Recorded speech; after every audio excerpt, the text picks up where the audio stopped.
What's up, everybody? I want to talk about the NBA Lockout a little bit. Through some of my videos, you're going to hear me talking about NBA, the game, stuff like that, or the game itself, or the games that I'm playing. I'm not going to talk about the game at all, at least this game that I'm going to play. Do stick around for the press conference. Stick around for the last scene before the press conference. It probably pretty much describes the entire game. I mean, freaking Magic couldn't miss a three-pointer to save their life. It was pretty disgusting. But going into the NBA Lockout, I'm going to take you back in a little time here, because it's amazing how professional athletes don't learn from other professional athletes' mistakes. I'm talking about lockouts that's happened in baseball, hockey, in even the NBA. Going back to 1994 and the baseball lockout, to where they walked out with a month left to go in the season, and then no playoffs, no World Series.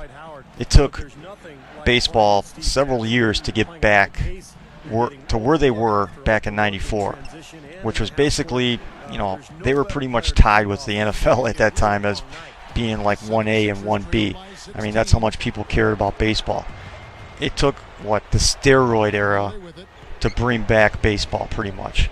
And of course, once people found out people were juicing, they started to step away from the game again and stop watching. I mean, I can't tell you the last time I actually watched a full game from pitch one to the last pitch of the game. I mean, it's been probably about 4 or 5 years. That's how much I could care less about baseball at this point. As far as watching sports and caring about it. I mean, I care about my team. I mean, my team's in the freaking playoffs, and, either way, I really don't care, to be honest with you. And then you take the NHL lockout, and what was it, 02 or 03 or something, when that happened. They lost a full season and another half of a season. Now, the players wanted all this money. They didn't want a salary cap, all this other bullshit. And guess what happened?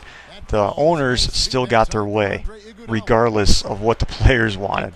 So the players pretty much wasted a season and a half to finally cave in to what the owners wanted, and the owners won that lockout. And it pretty much destroyed the sport. I mean, I'm not saying that hockey is one of the this great sport. It's among the big four, as they say. It's always been number 4, but before the strike happened, they were doing pretty well. And then if you take the numbers from what they were doing before the lockout and what they're doing now, I mean, it's pretty pathetic. I mean, they used to be on ESPN, now they're on Versus. I know NBC bought Versus, but does anybody know that Versus is really around, or that the NHL is being played on there? Hardly at all, because their marketing sucks. Everything sucks about the game now. And just like with the baseball strike, the same thing happened with the fans with the NHL strike, to where people just walked away from the game because they're kind of sick of overpaid athletes crying about money when they're getting paid to play a fucking game for money, and they're still making millions of dollars off of it. Now, I know there's complaints about owners and blah blah blah, and they're not enough revenue sharing, or they're not opening their books to take care of older players and yada yada yada. But these union reps who are representing the players are basically almost screwing their own clients out of money and out of time. Now, if you take the baseball strike, you take the NHL strike, right now the NBA is walking on thin ice, pretty much, at least in my mind, because all the reports are saying they're miles away. Now, take the 1998 strike or the lockout for the NBA. It wasn't so bad because they managed to get in something like 50, 54 games or something in the season. But it was still in the Jordan era. Jordan kind of retired, but he didn't at the same time.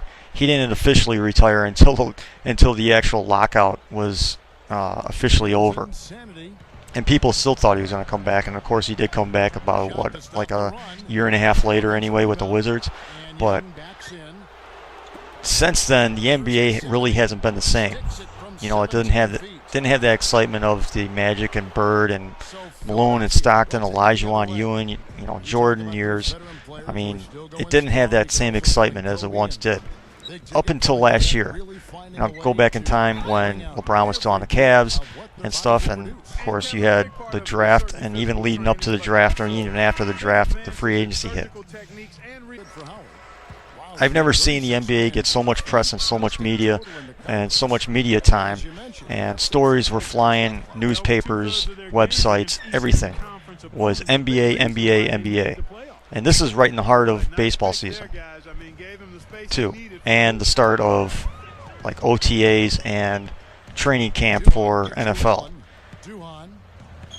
They have so much momentum leading. Okay, I'm sorry. Go back to free agency. Even after free agency, on a normal NBA season, usually 2 weeks after the NBA free agency is done, basically you never hear about the NBA up until there's like a week or so before training camp starts. But you go back to that time, the NBA was in the news almost every single day. The headline said, "Oh, how are the Magic going to do? Are the Magic going to just roll through everybody?" They're talking about other teams. They're talking about Melo getting traded. They're talking about all the new players on all the teams, and it was just NBA, NBA all the time. Everybody was so excited for this season, and it produced. This season produced probably one of the more exciting seasons that I've seen in basketball in a long time. But now they're killing their momentum. I mean, you have David Stern basically saying the deadline is next Monday, or this Monday coming up, before they cancel the first 2 weeks of the season. That's bad news. That's press that you do not want. That's bad news that you just don't want at all. And these players better wake up, and they better start getting some type of contract done, because if they don't, sooner or later it's going to end up just like baseball and just like the NHL.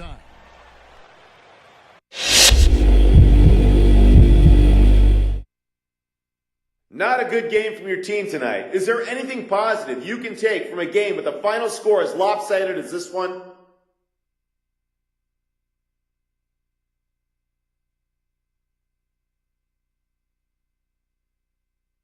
Well, there was my performance, but besides that, pretty much nothing. It's one of those games you just got to throw in a trash heap and forget about it. I hate losing any game, but to lose by a lot, even worse. I'm going to let these guys hear about it too, believe me. Coach don't even need to show up to practice tomorrow. I'll run the show, and I'll make sure every single one of the guys on this team knows what went wrong and where they need to improve, myself included, except for the improving part, because I'm peak form already.